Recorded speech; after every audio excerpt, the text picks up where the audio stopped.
Bonjour, que la paix soit sur vous, j'espère que vous allez tous bien. Je vais aujourd'hui vous donner brièvement mon opinion en tant qu'apologète musulman étudiant le catholicisme, mon opinion donc sur l'élection du nouveau pape, sur l'élection du cardinal Robert Francis Prévost au souverain pontificat, donc son élection en tant que pape. Il a, comme vous le savez tous maintenant, pris le nom de Léon XIV.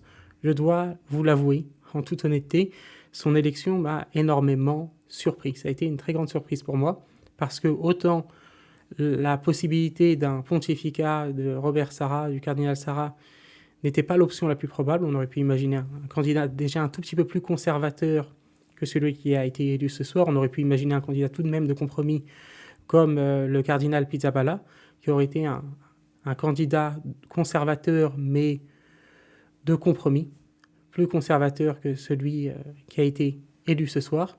Donc j'ai été surpris. J'ai véritablement été surpris, et lorsqu'il y a eu le moment de l'annonce, le cardinal Robert, je me suis dit, c'est bon, c'est le cardinal Sarrat, sauf que c'était un autre Robert. Donc c'est toujours passionnant et intéressant à suivre. Mon opinion maintenant, le fait déjà qu'il soit américain, ce n'est que justice. Honnêtement, ce n'est que justice. Parce que vu la contribution absolument énorme, phénoménale, des catholiques américains à la vie de l'Église dans le monde entier, pas simplement aux États-Unis, par le biais notamment du financement d'organisations catholiques dans le monde entier par les catholiques américains, on vit véritablement du dynamisme des catholiques américains, qu'ils soient de tendance novus ordo conservateur ou tout simplement traditionnaliste.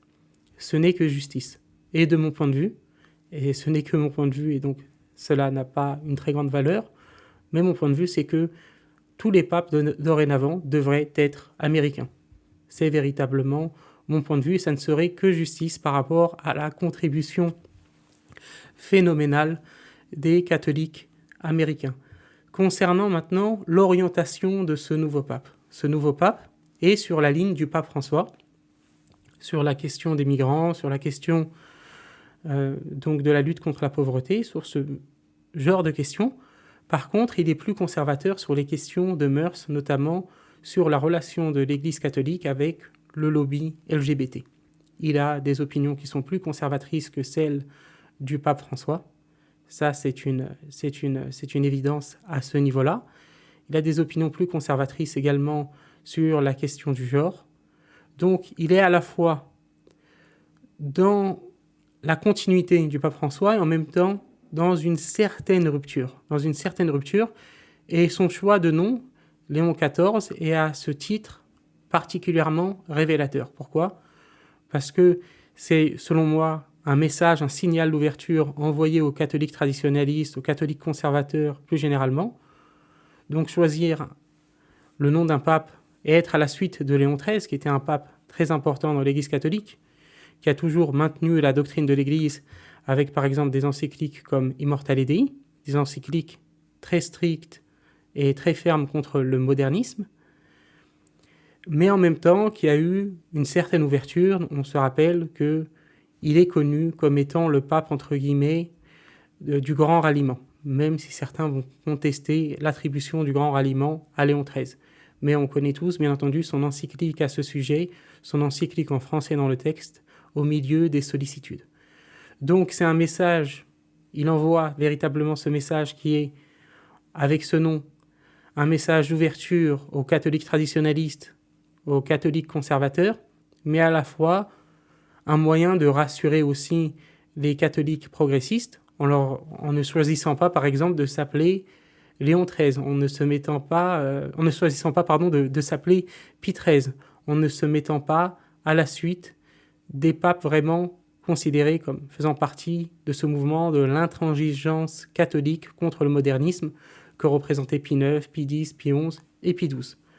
Donc il y a véritablement, selon moi, un exercice d'équilibre.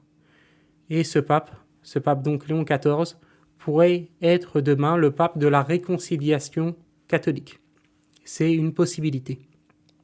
C'est une véritable possibilité qui existe aujourd'hui, mais il faudra voir en fait comment il va agir sur les questions liturgiques. Comment il va agir sur les questions liturgiques, quels vont être les signaux qu'il va envoyer ou non, notamment aux traditionalistes, aux conservateurs, En particulier, et c'est là où il sera énormément, je pense, jugé par cette partie de l'Église catholique, cette partie qui est particulièrement dynamique, c'est sur le motu proprio du pape François, Traditionis Custodes. Est-ce qu'il va revenir sur ce motu proprio qui limite l'accès à la messe en latin?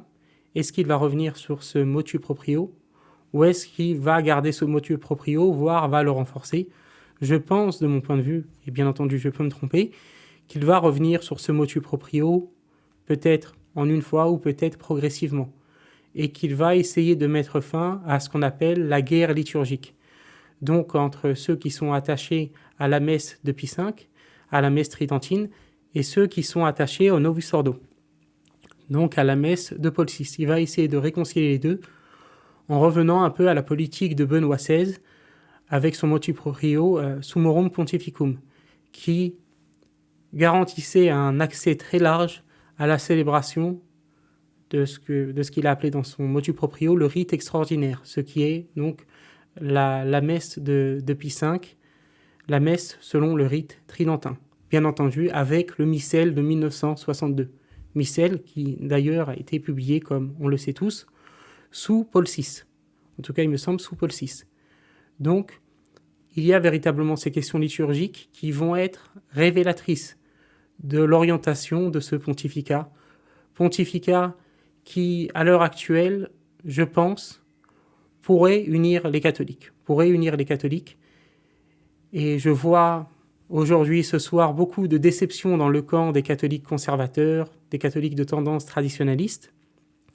Mais je pense qu'ils jugent peut-être, entre guillemets, un peu trop rapidement ce nouveau pape, qui pourrait être, au contraire, à l'inverse du pape François, un pape véritablement d'unité et de rassemblement des catholiques. Concernant son point de vue sur les musulmans, on n'en sait pas beaucoup plus à l'heure actuelle. Mais donc, je ne pense pas qu'il va être dans une rupture avec le pontificat du pape François sur ce point. Je pense qu'il va être en accord et dans une continuité avec le pontificat du pape François sur les questions liées aux migrants, sur les questions peut-être même liées à l'interreligieux, au dialogue interreligieux, et qu'il va être par contre en rupture sur les questions plus de société, de mœurs, le rapport de l'Église catholique avec les lobbies LGBT, avec la théorie du genre, etc. Et il va être au niveau des questions liturgiques, plus dans la continuité de Benoît XVI à ce niveau-là, donc un pape de compromis, selon moi, mais après, je peux me tromper. Comme par contre l'histoire s'est souvent trompée sur certains papes, lorsque Pie IX a été élu pape, il a représenté l'espoir des catholiques libéraux, des catholiques progressistes, principalement de cette branche de l'Église. Pourtant, comme on l'a vu, ça a été le pape du syllabus. Donc, à voir, il faut peut-être attendre au moins 2 ans avant de réellement comprendre quelle sera l'orientation de son pontificat. Mais on aura déjà quelques indices avec sa gestion des affaires liturgiques et notamment avec la question du motu proprio Traditionis Custodes. Est-ce qu'il reviendra sur ce motu proprio ou pas? Cela nous donnera une indication déjà qui sera importante. Voilà, c'est la fin de cette vidéo. Je vous remercie beaucoup pour votre attention. Que Dieu vous bénisse et que Dieu vous garde.